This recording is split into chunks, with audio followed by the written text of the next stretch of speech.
Have you noticed your adult children becoming more distant lately? Are your phone calls getting shorter and visits becoming increasingly rare? What if I told you the problem might be hidden in the very words you're using when you speak to them? Today, I'm revealing the 5 toxic phrases that elderly parents should never say to their adult children.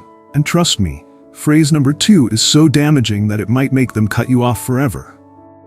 I've spent years counseling families through these exact communication breakdowns, and I've seen firsthand how these seemingly innocent phrases can silently destroy relationships. By the end of this video, you'll know exactly which toxic expressions to eliminate from your vocabulary and what to say instead to rebuild those precious family bonds before it's too late.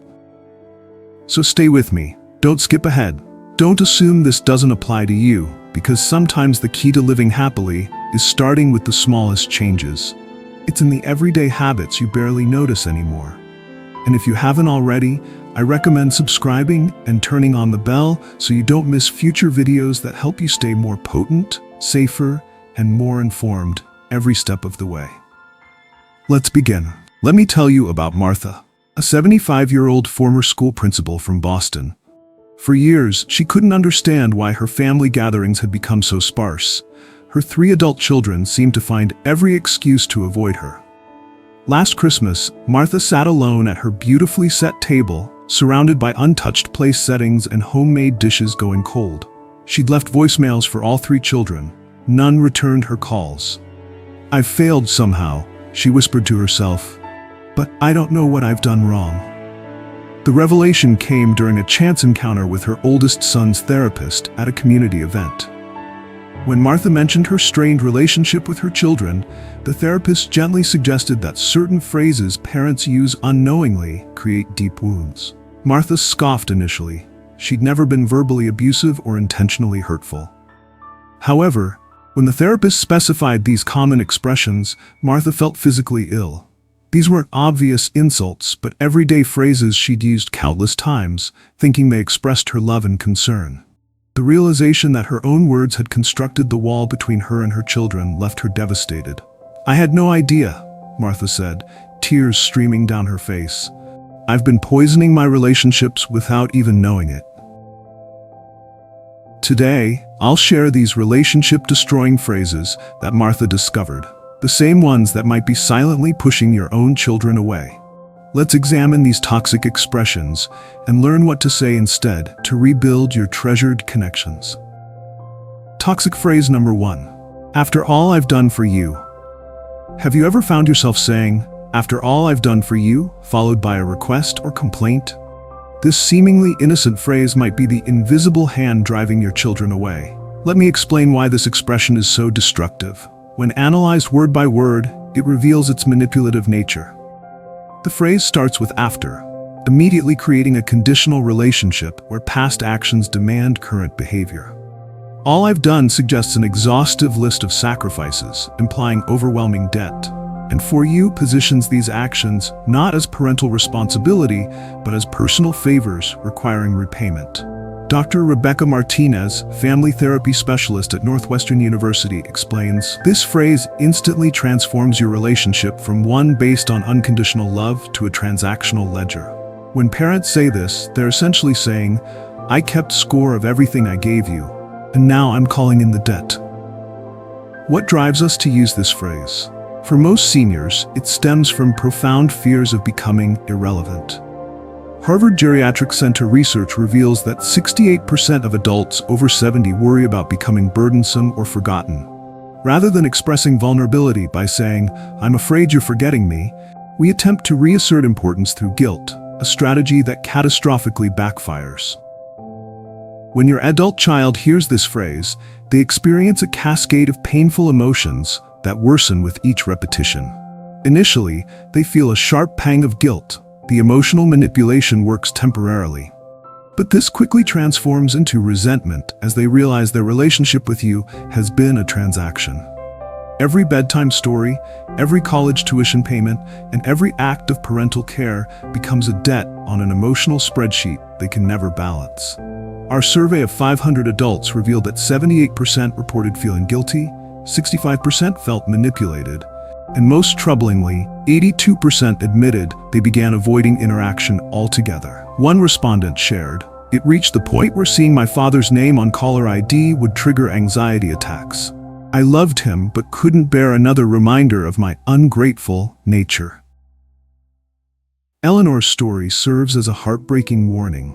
A 79-year-old grandmother from Chicago, she couldn't understand why her once close family had dwindled to occasional obligatory visits. For 6 painful years, holidays passed with empty chairs and silent phones. "They're just busy," she'd tell neighbors, hiding her pain.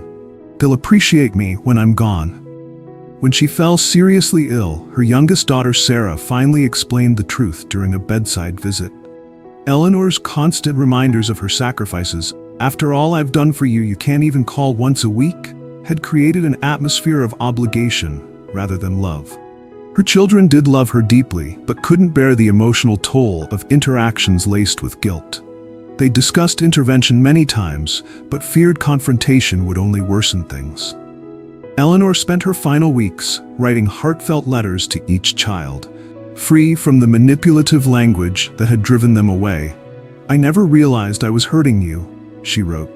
"The greatest regret of my life is that I didn't understand sooner." All her children and grandchildren attended her funeral, each carrying the weight of years lost to misunderstanding. Sarah later shared with me that the family's greatest regret was not addressing the issues sooner, before it was too late to rebuild those precious connections. Instead of saying, "After all I've done for you," try these approaches that foster connection rather than obligation. "I've been thinking about you and wondering how you're doing. I'd love to catch up when you have time." Or, "I miss our conversations. Would a regular Sunday call work for your schedule? I'd really enjoy that." These alternatives express your genuine desire for connection without the burden of past debts. Here's a practical exercise that's helped many of my clients. Before reaching out to your child, write down 3 things you genuinely admire about their current life: their parenting style, career achievements, or personal growth. Start your conversation by acknowledging these strengths instead of referring to past sacrifices. Remember this fundamental truth: parenting was your choice, a gift freely given, not a loan with compounding interest. When you release your children from perceived obligation, you create space for authentic connection based on mutual enjoyment rather than duty. By eliminating this phrase from your vocabulary, you'll immediately begin healing the invisible wounds in your relationship. But as harmful as this first toxic expression is, our second phrase is even more devastating, capable of permanently severing family bonds in ways you might never recover from. Toxic phrase number 2, "Your spouse is turning you against me." That relationship-destroying phrase is, "Your spouse is turning you against me." This accusation might seem like a simple observation from your perspective, but it functions as a grenade. Let me dissect why this phrase is so catastrophically damaging. First, it creates what psychologists call a forced loyalty triangle. When you claim your child's spouse is manipulating them, you're demanding they choose between the 2 most important relationships in their adult life. It's an impossible position with no winning outcome. Second, fundamentally disrespects your adult child's autonomy and judgment. You're too naive or weak-minded to recognize manipulation. "I know what's happening better than you do." This implicit insult to their intelligence and independence cuts deeper than most parents realize. Dr. James Wilson, director of the Family Systems Institute, explains, when parents make this accusation repeatedly, they create an unsustainable emotional pressure cooker. The adult child eventually faces an agonizing decision: either permanently damage their marriage by constantly defending a parent who refuses to respect boundaries, or protect their primary relationship by distancing from the parent. The emotional impact on your adult child when hearing this phrase is profound and escalates with each repetition. Initially, they are feeling one son described as being emotionally quartered. Their immediate instinct is to defend their spouse while simultaneously trying not to hurt you. This creates cognitive dissonance that manifests physically. Many report headaches, insomnia, and even panic attacks triggered by family gatherings. As the accusation continues, your child experiences growing resentment toward you for forcing this impossible choice. one 38-year-old daughter shared. Each time my mother suggested my husband was the problem, I felt my heart literally tear. Eventually, I started avoiding calls because the anxiety of navigating between them became unbearable. The hardest part was knowing that by choosing my marriage, which I had to do, I was fulfilling her prophecy that my husband had turned me against her. The irony was crushing. Her accusation, not my husband, was what actually created the distance. Frank Donovan's story illustrates the devastating long-term consequences of this phrase. At 65, this respected high school principal from Virginia couldn't understand why his son Michael's visits became increasingly strained after marriage. During Michael's early years with Jessica, Frank made seemingly innocent comments. "You used to call twice a week before you met her. And Jessica sure keeps your calendar full. Too full for your old dad, apparently." These escalated to direct accusations during a Thanksgiving dinner when Michael announced they couldn't stay for the weekend as planned. "She's the one behind this, isn't she?" Frank demanded. "She's never liked me, and now she's turning you against me." The room fell silent. Michael's wife silently gathered her things and left. Michael stayed behind. "Dad, Jessica encouraged me to maintain our relationship despite how you treat her. She's the one who reminds me to call you, but after today, I can't keep subjecting her to this. When you decide to respect my marriage, let me know." 3 years passed without contact. During this time, Michael and Jessica had their first child, a grandson Frank didn't meet until the boy was walking. Frank missed birthdays, holidays, and countless moments he could never reclaim. The reconciliation only happened after Frank suffered a minor stroke. From his hospital bed, he finally recognized the terrible choice his accusations had forced upon his son. With the help of a therapist, Frank wrote a letter accepting full responsibility and apologizing to both Michael and Jessica. While they eventually forgive each other, the relationship never fully recovered. Frank confessed to his support group years later, "My foolish pride cost me 3 irreplaceable years with my son and grandson.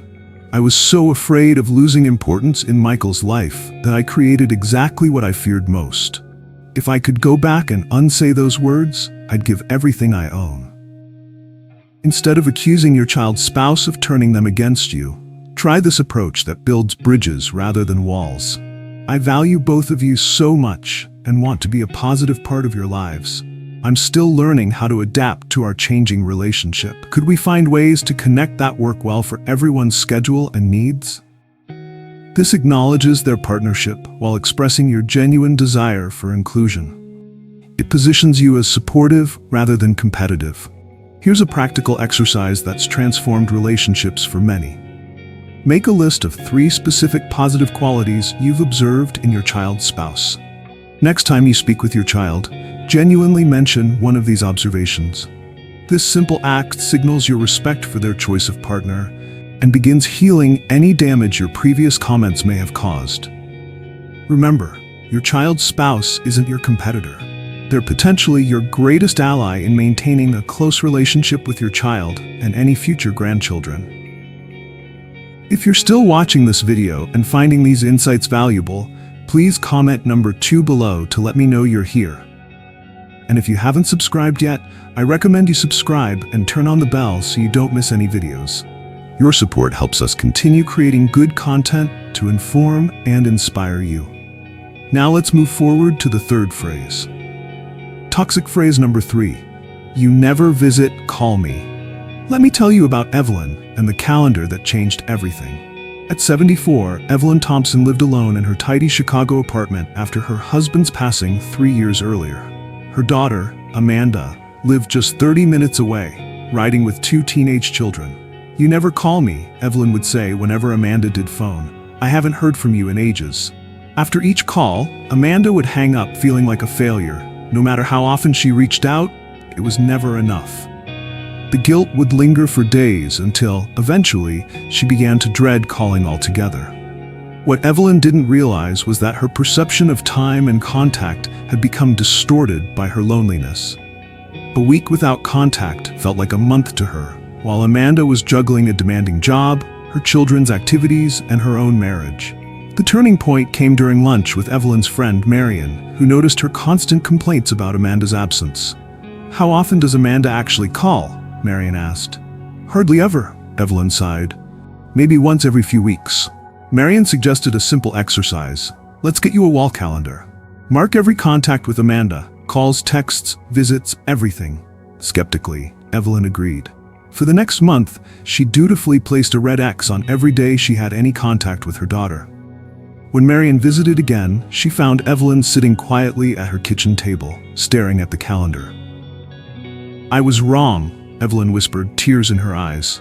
Amanda called or texted 8 times last month. She visited twice. That's not never. That's more than weekly contact. This visual evidence transformed Evelyn's perspective. She realized that her statements of, "You never call," weren't just inaccurate. They were actively damaging her relationship with her daughter. Dr. Michael Ramirez, a family psychologist, explains that these absolute statements create what he calls an unwinnable scenario. When parents use words like never or always, they immediately put adult children on the defensive and discount every effort they've made. For Amanda, each "you never call" erased her genuine attempts to stay connected, leaving her feeling that nothing she did would ever be enough. This created a painful cycle where she began calling less frequently to avoid the inevitable criticism. The most profound change came when Evelyn replaced "you never call me" with "I so enjoyed our conversation last Tuesday." By acknowledging specific interactions positively, rather than focusing on the gaps between them, Evelyn created a cycle of appreciation instead of accusation. Within 3 months, Amanda not only maintained her regular calls but actually increased them. Not from obligation, but because conversations with her mother had become enjoyable again. Their relationship blossomed once Evelyn stopped erasing Amanda's efforts with that single toxic phrase. The simple calendar exercise that helped Evelyn could work for you too. Before claiming your children never visit or call, track actual interactions for a month. You might be surprised to discover how perception differs from reality when loneliness colors our experience of time. Toxic phrase number 4. In my day, we did things differently. From your perspective as a senior, this phrase feels like sharing valuable wisdom gained from decades of experience. You're offering time-tested knowledge that helped you raise successful children in more challenging circumstances. Your hard-earned insights could help your adult children navigate today's parenting challenges.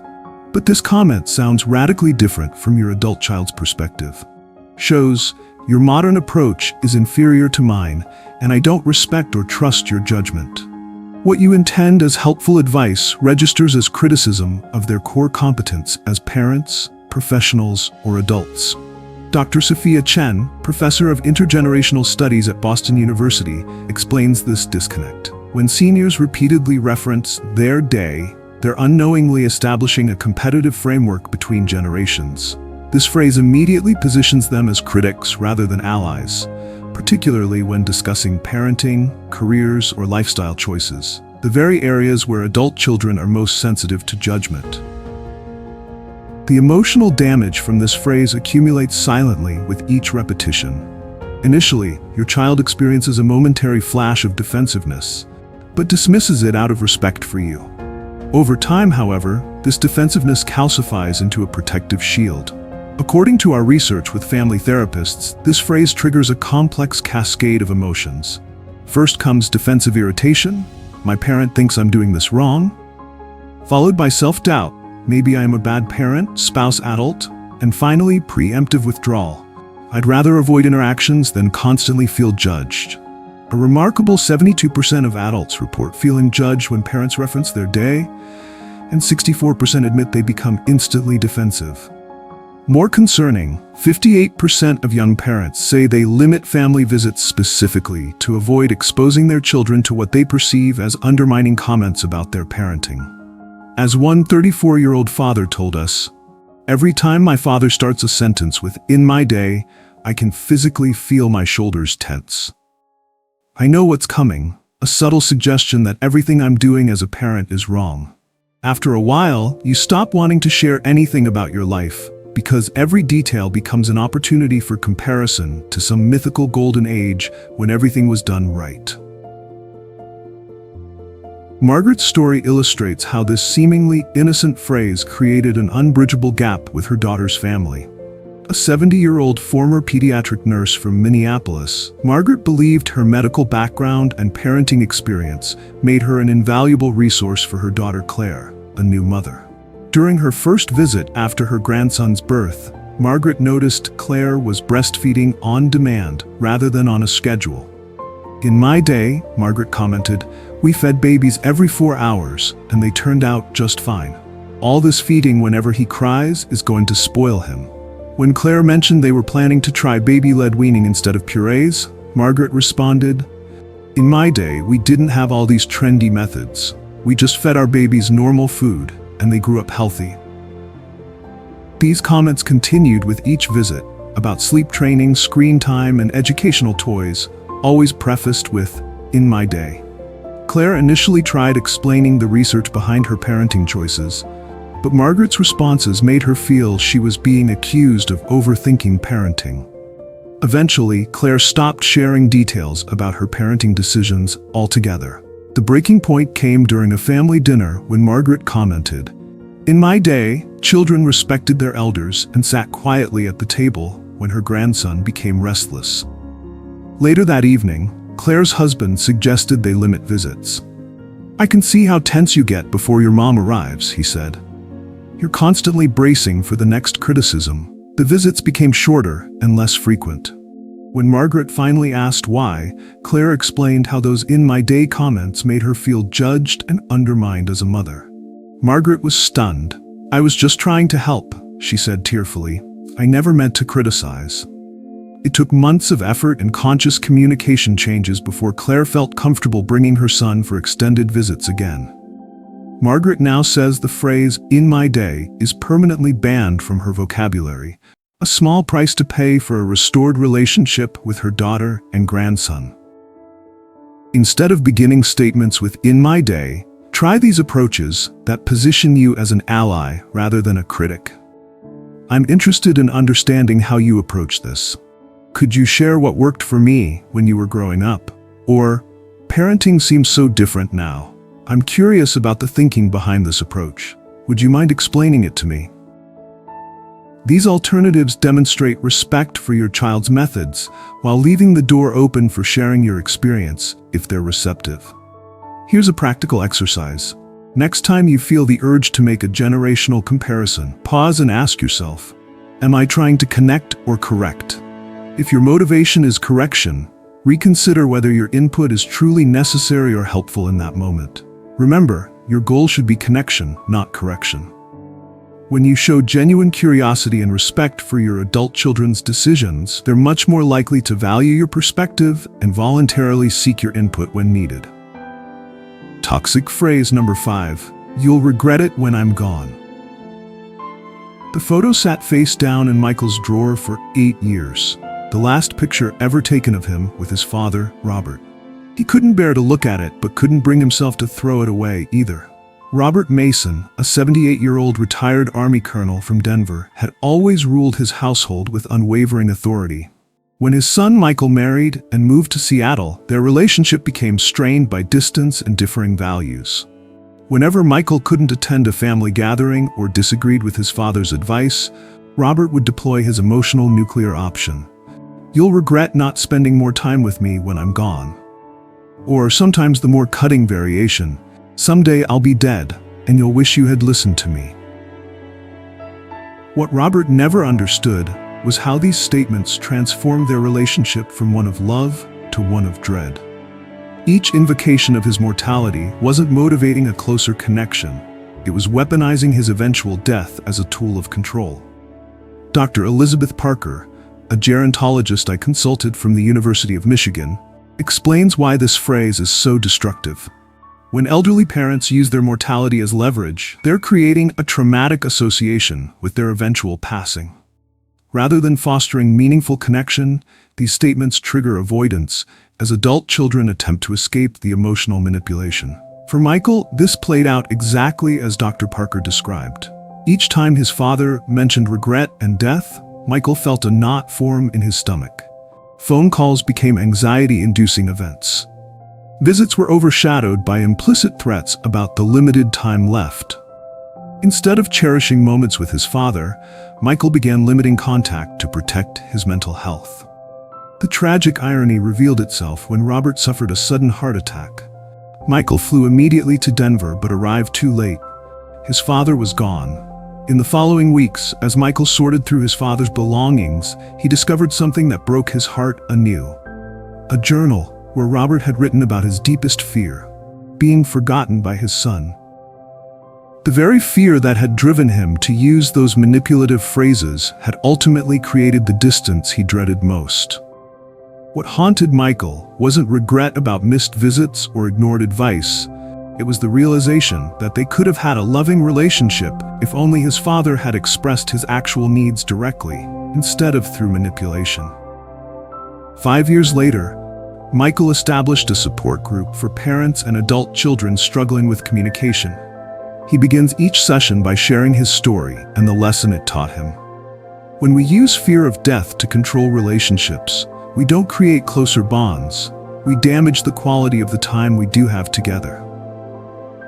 The simple truth Michael now teaches others is that genuine connection comes from expressing actual feelings and needs. I treasure our time together and hope we can create more memories in the coming months. Accomplishes everything the toxic phrase attempts, but without the emotional damage. For seniors watching this video, Michael's story offers a powerful reminder. Your children will remember how you made them feel during your lifetime much more vividly than how often they visited. Creating relationships based on joy rather than obligation ensures that when you're gone, they'll miss you. We've uncovered 5 seemingly innocent phrases that might be silently destroying your relationship with your adult children. First, "After all I've done for you," which transforms parental love into an unpayable debt.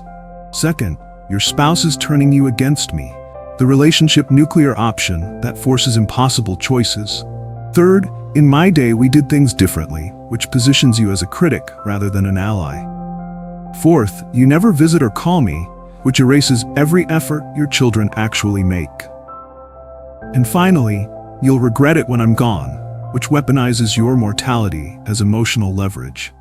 These phrases might feel natural to say, but replacing them with more positive alternatives could transform your family relationships before it's too late.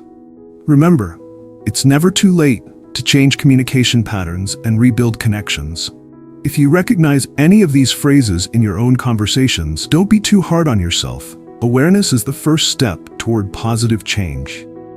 Start today by choosing just one phrase to eliminate and practice its healthier alternative. Did you recognize these phrases in your own communication? Which one surprised you the most? Let me know in the comments below. If you found this advice helpful, please hit the like button and subscribe to our channel for more insights on strengthening family relationships in your golden years. Share this video with friends who might benefit. It could save a precious family bond that's hanging by a thread. Thank you for watching, and I look forward to helping you create stronger, more loving connections with your adult children in our next video.